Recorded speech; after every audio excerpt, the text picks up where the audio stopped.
The trial in a high-profile murder case starts tomorrow. What to expect when the man accused of shooting a Navy midshipman's mother faces a jury. By the second shot, I screamed for my kids to get down on the floor. An East Baltimore community shaken after a deadly shooting in the middle of the afternoon. What happened at one expert says needs to change to stop the violence. And following a rainy start to the day, we're now mostly dry. I'll let you know how long this dry pattern lasts and when to expect the next weather maker coming up. Live from WBFF in Baltimore, this is Fox 45 News at 10. We start with some breaking news out of Montgomery County. A small plane has crashed into power lines in Gaithersburg. Right now, rescue teams are still attempting to get 2 people out of the plane. It crashed around 5:30 tonight after taking off from Westchester County Airport in White Plains, New York. The plane is left dangling about 100 feet in the air. About 120,000 people are without power right now. We know some local hospitals are limited in their power sources. There are 2 people in the plane. They are expected to be okay. Good evening, everybody. I'm Mary Bubala. Tomorrow, the murder trial of the man charged with killing a Navy midshipman's mother gets underway. In late June of 2021, Michelle Cummings was in Annapolis for her son's induction into the U.S. Naval Academy when she was struck by gunfire outside a hotel. It's just like, why, it don't seem real. One day she's here, one day she's gone. Riel Creighton joins us live now with a look at what to expect as this case moves forward. Riel? And Mary, a mother here to witness her son's induction into the Naval Academy only to die by a stray bullet. Well, it's a case that finally heads to trial more than a year later. The murder trial for the man who prosecutors say fired shots, one bullet ultimately hitting a mother on her hotel balcony, expected to begin Monday. Michelle Cummings, the mother of a U.S. Naval Academy midshipman, was killed by a stray bullet in June of last year while visiting Annapolis for her son's induction into the service. Police say with nearby surveillance video, they identified Angelo Harrod as the man who had opened fire on 2 people inside of an SUV on Pleasant Street when one of those bullets traveled to the nearby Graduate Hotel, striking Cummings, who was sitting in the front patio area. But to be able to corroborate that with surveillance video that independently establishes the identity of the defendant, that's going to be huge for the prosecution if they can in fact present that to a jury. Legal expert Thuru Vignarajah calls the evidence powerful. Sometimes people make the mistake of thinking that if you didn't intend to kill someone that it can't be first-degree murder. But the moment you point a gun and fire trying to kill someone, the fact that an innocent bystander got caught in the crossfire does not excuse the intentionality of your conduct. Police say at the time of Cummings' murder, a warrant had been out for Harrod's arrest for nearly 2 months. One day she's here, one day she's gone. The sudden loss of Cummings stunned. This was family friend Marcus Moore in the week after her death. Someone who was dropping their son off at the Naval Academy, to serve this country, you took away a person who did no wrong to you or anybody around her. Vignarajah says it's important not to let the legal questions obscure the incredible tragedy of Cummings' death. The mother of a young man who was there to support her college student as he embarked on this incredible journey himself was killed as an innocent bystander in a war among other men. Now, that trial is expected to last 15 days and end shortly before Christmas on December 19th. Reporting live in Baltimore tonight, Riel Creighton, Fox 45 News. Riel, thank you. As Riel mentioned, Angelo Harrod is a repeat offender. He was on home detention at the time of Michelle Cummings' murder. Despite this case and others, the Maryland General Assembly did not pass legislation that would have created tougher sentences for repeat offenders. Governor Larry Hogan has been pushing for that legislation now for years. Fox 45 News questioned the governor and incoming Governor Wes Moore about the plans last week. It stalled the last couple of years. We have a new administration coming in. Have you talked with Wes Moore about that? I have, actually. I think hopefully there will be a path. We have been pushing for this for 8 years. It has more than 80% approval of all voters statewide, 87% among Baltimore City residents because they're the ones most impacted by the violent crime. And I shared all that with Wes Moore. It is something we are going to look at, because we've got to prioritize not just getting these firearms and illegal guns off of our streets. It's also about going after the people who continue to bring them into communities. Well, you can find more on Governor Hogan's crime plan on our website, foxbaltimore.com. And turning now to a city in crisis, a violent holiday weekend coming to an end tonight. A 36-year-old man was killed along Ashland Avenue in East Baltimore this afternoon. Witnesses describe a scary scene. I ran downstairs and just got on top of my kids because it was a lot of shots.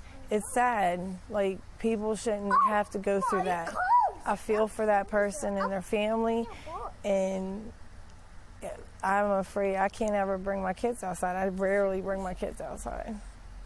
Well, yesterday, 2 others were shot in East Baltimore as well along East North Ave. The victims are a 41-year-old woman and a 17-year-old boy. The teenager is in critical condition.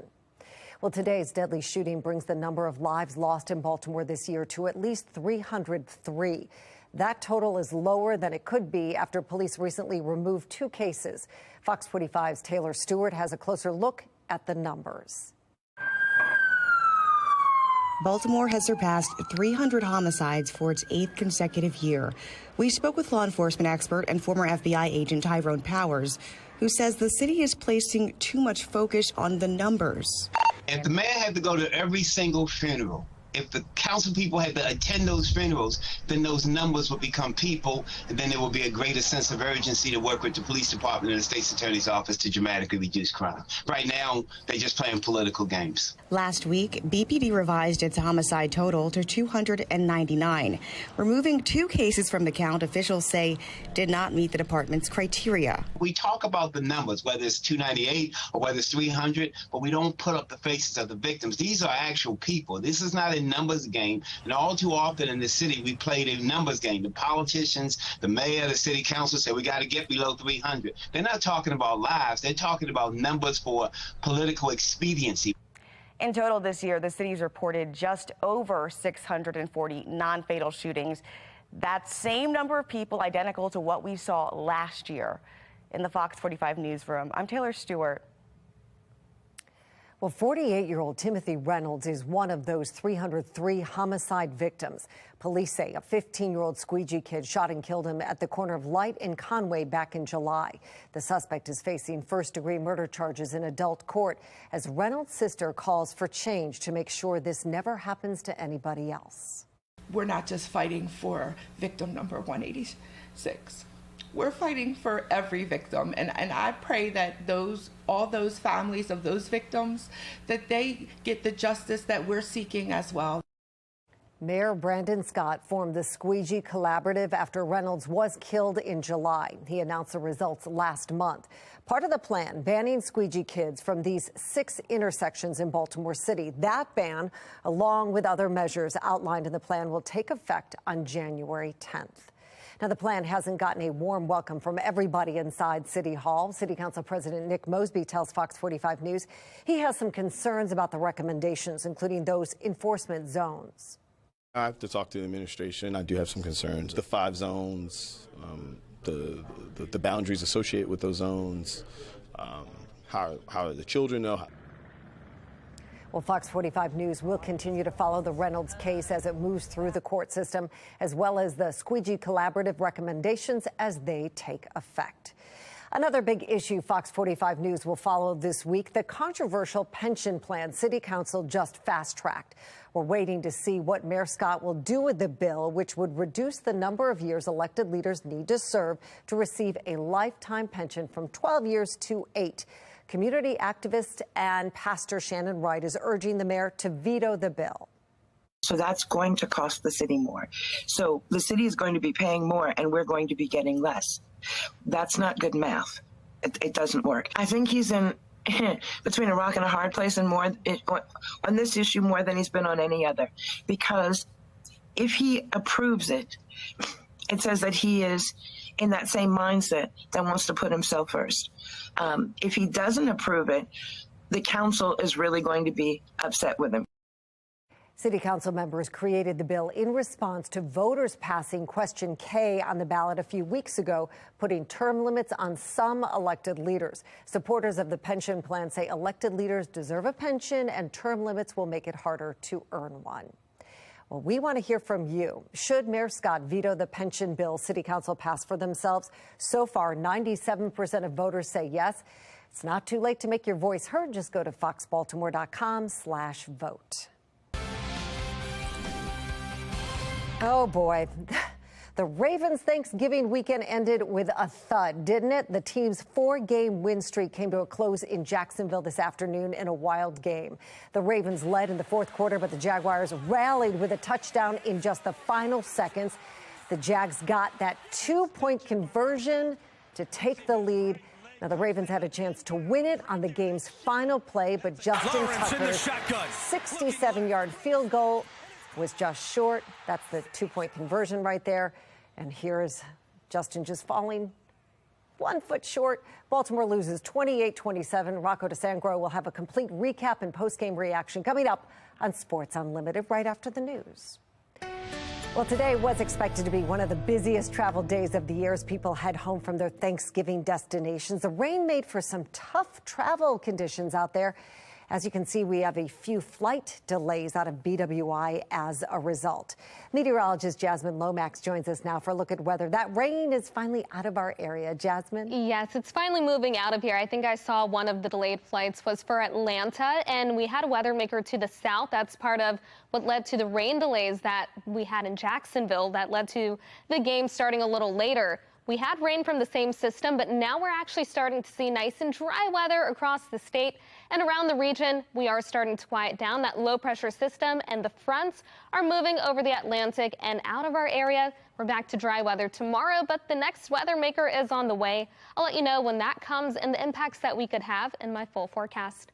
Back to you. Thank you. One man telling Fox 45 News the city is adding insult to injury after this week's explosion in Pigtown left his home condemned. How he says the city allowed looters into his house. New warnings. This could be the most expensive holiday season on record. I'm Christine Frazan with what we're learning and how it might impact your bottom line.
A Baltimore City man is sharing a story with FOX45 News, saying looters ransacked his home after it was condemned in last week's explosion in Pigtown. He says the city left his home open to thieves who stole potentially tens of thousands of dollars worth of items from his house. He tells FOX45 News it happened while BGE and city officials were on scene. Some actually promised that his property was protected. Several people in the city assured me, one, the house would be boarded up. You just know you're in for a long haul. You know, this isn't what I wanted to do for the holidays. A 48-year-old woman and her 16-year-old daughter were seriously hurt in that explosion. A 70-year-old man who rushed into the house to try to help them was also hurt. And that man has been identified as 70-year-old Terry Bagley Sr., a Marine veteran and a hero. According to the GoFundMe page his family started for him, Bagley is still fighting for his life tonight. The page has raised more than $30,000 in just 4 days. You can find a link to donate on our website, foxbaltimore.com. Well, topping your consumer news tonight, online shoppers set a record on Black Friday. Consumers spent more than $9 billion. That is a gain of almost 2.5% over last year. Tech gifts and toys were popular with shoppers. Online sales of those items more than doubled since just last month. We're expecting a lot more online spending. Of course, tomorrow it is Cyber Monday. And the long holiday weekend brought with it some tough lessons about the hold that inflation still has on all of our lives and our wallets. As national correspondent Christine Frizzell reports, it's not necessarily resulting in people cutting back, but could lead to dangerous personal debt levels in 2023. Fresh cut Christmas trees, just the latest holiday item to feel the domino effect of inflation. The cost of growing Christmas trees have gone up tremendously. With fertilizer costs, labor costs, fuel costs. But we wanted to sell them at a good price, but also for my family to still make a living. Those fuel costs also impacting what Americans spent to travel this holiday weekend. The average airfare up 40% from last year. Hotel prices up 6%. And getting that holiday meal on the table also more costly, as many already experienced on Thanksgiving Day. Some blaming White House policies for that continued inflation. When you drive up fuel costs, like they have in diesel and gas, that is impacting farmers and how they take care of their families, but how they get your food to the processors that put it on the grocery store shelves. At the same time, what we're also learning is that those higher prices are not necessarily leading most Americans to cut back on spending. On Black Friday, shoppers spent a record $9.1 billion online, according to Adobe Analytics, an increase of 2.3% from last year. Another more concerning record, though, credit card balances, growing at their fastest pace in more than 20 years.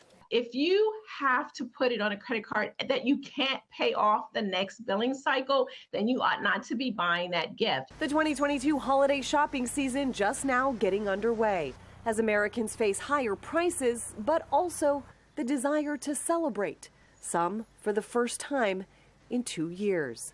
I'm Christine Frizzell reporting. We continue to follow that breaking news out of Montgomery County. You're looking at some live pictures right now out of Gaithersburg, where a small plane has crashed into some power lines. Right now, rescue teams are still attempting, we're told, to get the 2 people out of the plane. Crashed around 5:30 tonight after taking off from White Plains, New York. The plane is left dangling about 100 feet in the air. You can see it right there.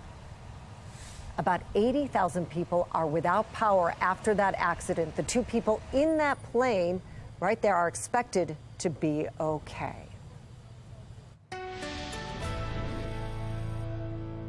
Well, it was a gray and gloomy day. We even had a little bit of fog, all as our next weather maker moved across the region. We had a few showers throughout the day, but those gradually tapered, and now we're actually mostly dry. Finally, across the region, mostly dry. You can see that low pressure system and the fronts extending from that, moving out of our area and moving toward the northeast. We'll stay nice and dry tomorrow, too, so you have another day or day to really enjoy the sunshine as we get started for the work week. 54 for the current temperature with overcast skies. Winds are out of the west around 3 miles per hour. And notice the visibility. That was a bigger issue earlier. If you were driving, you probably noticed that fog. But now visibility at 8 miles, so it is starting to get a little better. Still expect areas of patchy fog overnight. We're seeing temperatures mainly in the 40s and 50s, a little bit warmer towards southern Maryland and along the eastern shore. But we are all in for lower temperatures overnight. Numbers will fall to the 40s and 50s for most of us. That's above average for this time of year. And then tomorrow, expect a slight cool down in temperatures. 56 for the high. We stay nice and dry. Then on Tuesday, 52, so even cooler. Overnight lows in the 40s, and that's all ahead of our next weather maker. That arrives on Wednesday. Temperatures are back to the upper 50s and low 60s, but we're getting ready for the next chance for rain, and it does look like that rain's going to last through much of the day. So notice overnight, we stay nice and dry with just a few clouds moving over the area. We'll wake up to a mix of sunshine and clouds, and then by the afternoon, a little more sunshine peeking through the clouds. You'll have a nice and dry commute by the evening, and then overnight into Tuesday, those clouds clear. Expect plenty of sunshine throughout the day on Tuesday. Then overnight, more clouds move in all ahead of that weather maker. The rain starts as we head into the morning, and at times there could be some areas of heavy rain. So Wednesday is a day when you do want to make sure that you're keeping watch on the radar. 48 for the low temperature with areas of patchy fog. Wind gusts could exceed 25 miles per hour, so it'll be breezy at times. 56 for the high tomorrow with a mix of sunshine and clouds. Again, we're looking at another breezy day with gusts up to 30 miles per hour. It'll be a little quieter and calmer on Giving Tuesday, 52 for the high temperature. 60 on Wednesday, that's when the next weather maker arrives, and behind that, it gets much cooler. 45 on Thursday with overnight lows in the 20s. Then we gradually get warmer as we head through Saturday, 58. We're a little cooler by Sunday with temperatures in the mid-50s. Back to you. Jasmine, thank you. Still ahead, a holiday tradition returns to Lutherville. We take you to the Maryland Fire Museum for a look at this year's train garden. But first, a bill that would ban assault weapons looks like it's coming to a standstill in Washington. Why the bill's future might hinge on what happens in Georgia.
Taking a live look at Capitol Hill now, where Senate Democrats don't have the 60 votes needed to advance an assault weapons ban bill. That's according to Senator Chris Murphy. It comes after President Biden vowed to push for a ban during the lame duck session of Congress after a recent string of mass shootings. Well, in order to do that, he would need 10 Republican votes to break the filibuster. Still, Murphy says the issue is worth pushing to see how close they can get. And he says it may be possible to get something done in the next Congress if Democrats can hold onto their seat in Georgia. If you pass an assault weapons ban, you are not going to magically eliminate mass shootings in this country. But it is true that that AR-15 or an AR-15 style weapon is generally the choice of mass shooters. And what you saw in 1994 when we passed an assault weapons ban was a dramatic decline in mass shootings. President Biden helped pass that original 1994 assault weapons ban. Murphy says there also needs to be a conversation in the U.S. Senate about funding law enforcement in counties that are refusing to enforce state and national gun laws. Well, when it comes to the Georgia runoff election, early voting is open in some counties. More than 78,000 people took to the polls for the first day of voting yesterday. Democratic Senator Raphael Warnock is looking to fend off Republican challenger Herschel Walker after neither candidate passed the 50% threshold on November 8th. Georgia's state Supreme Court allowed counties to offer early voting on Saturday after a challenge to recently passed voting laws that would have prohibited voting after a holiday. Additional early voting days will be available ahead of Election Day set for December 6th. Well, some of the world's energy leaders are reluctantly returning to fossil fuels. The reason behind the turn away from green energy in tonight's Full Measure report.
Right now, some of the world's leaders in green energy are returning to fossil fuels in a big way. Full Measure Shah Atkinson reports from the United Kingdom, where experts say their experience is a warning of what may come here in the U.S., following in their green energy footsteps. You're looking at an artist's animation of a modern marvel, a massive project now under construction in the North Sea off the northeast coast of England. Alexandra Malone is with SSE Renewables, the company leading construction of the $10 billion project. What role will the Dogger Bank wind farm play? So Dogger Bank Wind Farm is going to be, when it's complete in 2025, the world's largest offshore wind farm. It's going to be able to provide over 5% of the UK's electricity demand. It's all part of a master plan to hasten the death of fossil fuels like coal, oil, and natural gas. But on our recent visit to Great Britain, we found clean energy optimism dissolving into doubt. The fact is, there's been a fast and remarkable turnaround in Europe's green agenda. They're ramping back up on fossil fuel. Greece, the Netherlands, and the Czech Republic have already reopened shuttered coal plants and resumed coal mining where it had been halted. Germany has authorized restarting 27 coal plants. We've been slaughtering each other. David Cowling of King's College University in London. You know, the coal is regarded as one of the worst polluters. And for a country that has been at the forefront of wanting to advance the cause of green energy, to have to reopen those coal mines is an admission of defeat. It was a singular event that exposed serious fault lines in Europe's ambitious climate change plans. The war in Ukraine has laid bare poor planning, unrealistic goals, and reliance on an unreliable partner, Russia. Russia was providing half of the European Union's coal and 40% of its gas. The disaster unfolding in Europe may foreshadow what's to come in the U.S., which is following in Europe's footsteps. John Constable is author of Europe's Green Experiment. We caught up with him in London. Do you really want to see falling energy consumption, deindustrialization, extremely high consumer prices across the board from industry right the way through to households? If that's what you want, well, by all means, go ahead, copy Europe and its experiment. If, on the other hand, you want to prosper and be a defensible and independent country still, well, think again. How bad is it? Slovakia's prime minister recently declared that skyrocketing electricity costs have put the country's economy at risk of collapse. For Full Measure, I'm Cheryl Atkinson. You can watch Full Measure Sundays on Fox 45 at 10 a.m. Well, the Ravens lose a heartbreaker down in Jacksonville, and their 4-game win streak is history. So what went wrong and why? Highlights, reaction, and analysis ahead on Sports Unlimited.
The holiday train garden at the Fire Museum of Maryland in Lutherville is open for the season. The garden features a room-sized layout, including some of Baltimore's most iconic landmarks like the Bromo Seltzer Tower.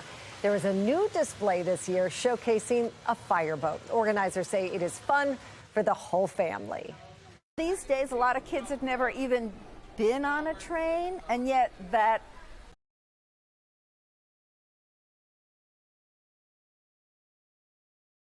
romance and excitement of seeing the trains going around on the tracks. Little kids love it. It's very intergenerational that, you know, the parents, the grandparents, the kids, everybody is standing there for 10, 20 minutes looking at the trains going around. I used to take my boys there, and they're in their 20s now. It's been open a long time. The train garden is open Saturday through the 17th and Tuesday through Saturday, the week between Christmas and New Year's. So fun to go to. Well, that's all the news for us at 10. I'm Mary Bubala. Thanks so much for watching. Rocco DeSangro and Alex Parker join us now with Sports Unlimited. Alex and Rocco. Thank you, Mary. The Ravens' 4-game win streak is over, and there are plenty of reasons why. A wild finish with two insanely close plays, but neither went the Ravens' way. Yeah, Alex, red zone opportunities galore for the Ravens, but field goals instead of touchdowns cost Baltimore big time.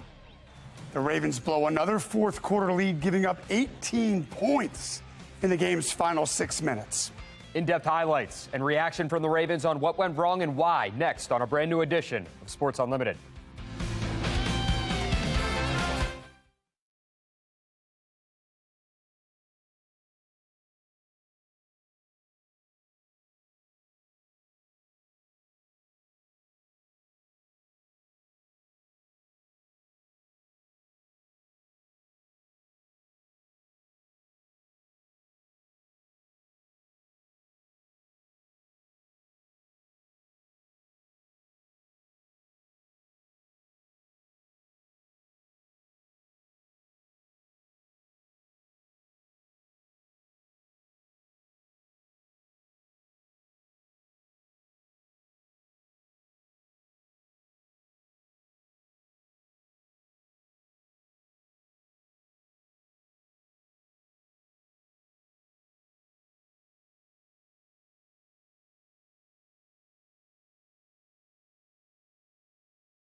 Rain, go away. Inclement weather in Jacksonville as the Ravens and Jags got set to take the field, pushing the start time back to 1:25. But when the clouds cleared and the rain settled, the two teams played some football. Could Baltimore pour it on the opposition?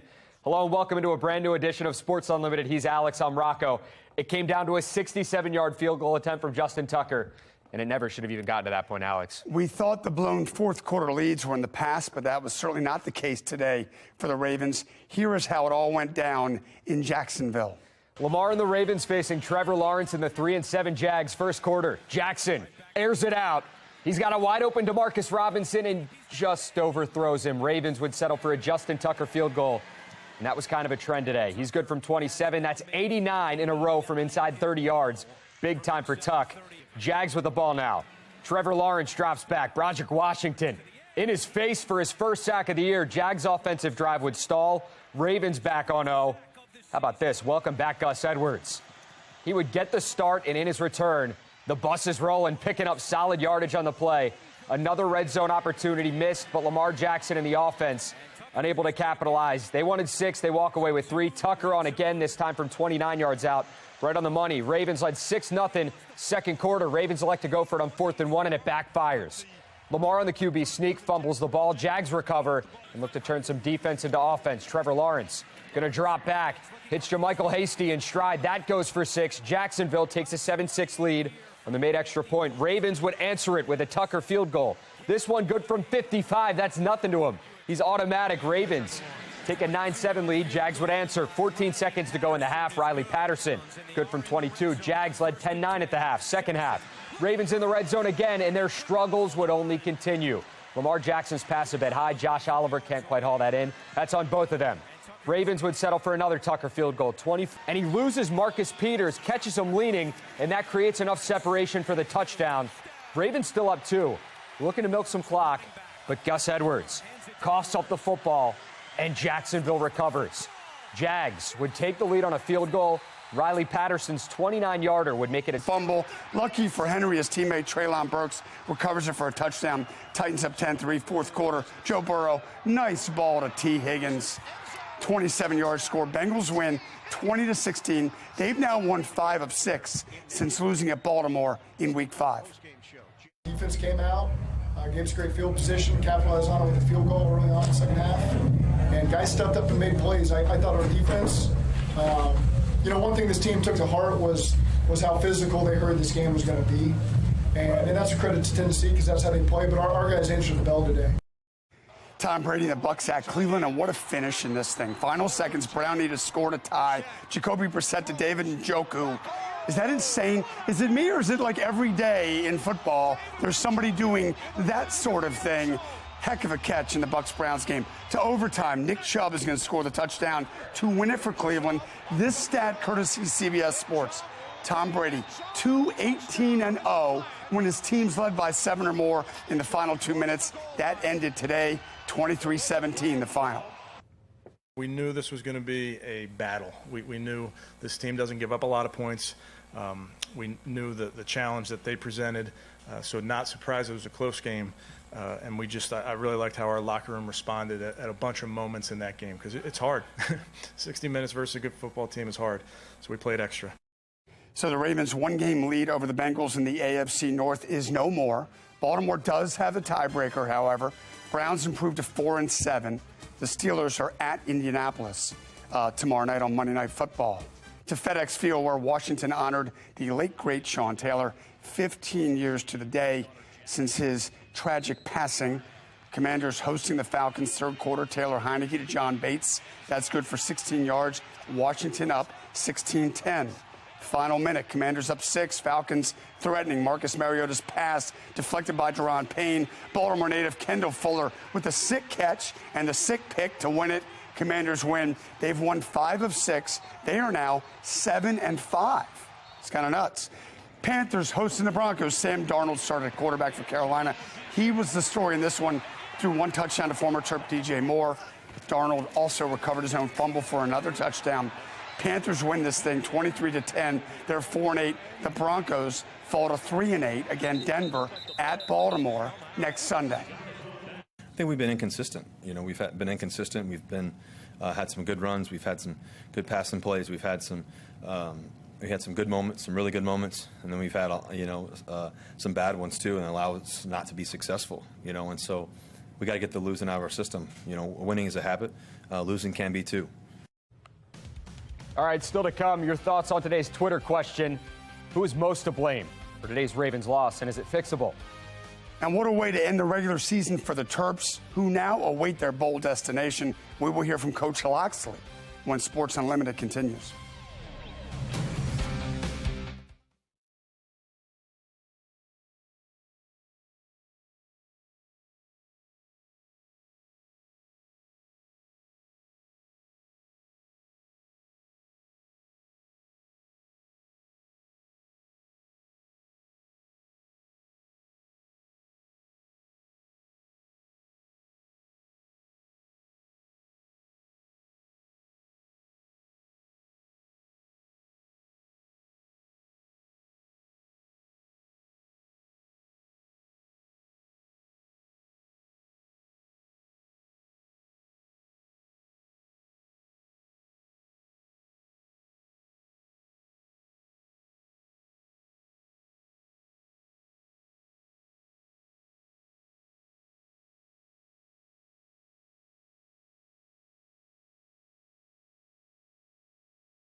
The best is ahead. It's a motto the Maryland football team has really embraced this season. You can say all you want, that motto, but the actions speak louder than words with this football team. The way the Terps played this season, it gives fans a feeling that the best truly is ahead. The Terps capped off the regular season with a 37-0 win over Rutgers, capping off that regular season at 7-4, competing with Michigan, competing with Ohio State. I know Mike Loxley, he's not one for moral victories. This truly is a step in the right direction. Proud of this team, man. Really proud of the way they finished. And, every part of our program is designed to finish the right way. And I thought we did that today, playing probably our most complete game that we've had all season in all three phases. So really proud of the leadership shown by the 18 guys that exhausted their eligibility and our team sending these guys out the right way. This one is more than just a game of football. It's about passion, tradition, and the two academies involved in one of the greatest rivalries in all of college sports. December 10th, 4-7 Navy will take on 5-6 Army in the city of brotherly love as the Midshipmen and Black Knights meet on the field for the 123rd time. It's an honor to play in this game every single year. I've had the blessing, to do it all 3 years because obviously it's a lot more than just a football game. I believe that with all my heart. I believe every game is more than just football. But just to have this opportunity, people dream of doing stuff like this, and I've had the opportunity to do it over and over again. So it's just another blessing to be able to, put the uniform on, put the helmet on that so many have put on before me. The Maryland women spent the weekend down in Florida at the Fort Myers tip-off, and they ended their trip on a high note. Brenda and the Terps taking on Pittsburgh today. This one was all Maryland. Abby Myers scored 23. Brene Alexander had 17. Maryland rolls 87-63. They go 2-1 in Fort Myers. The Terps will be at number 7 Notre Dame Thursday. Towson women are also in Fort Myers. They'll be at DePaul. They beat DePaul 64-56. Kylie Cornegay-Lucas had 17 points and 8 boards. The Towson men topped Mercer this afternoon by 10. Cam Holden, 24 points, 10 rebounds. So where to place the blame for today's Raven loss? And can they fix it? Your always entertaining responses to our Twitter questions of the day coming up next.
Welcome back into Sports Unlimited. Let's take a look at some of the responses to our question of the night. In your opinion, what was the biggest reason for the Ravens' loss today, and is it fixable?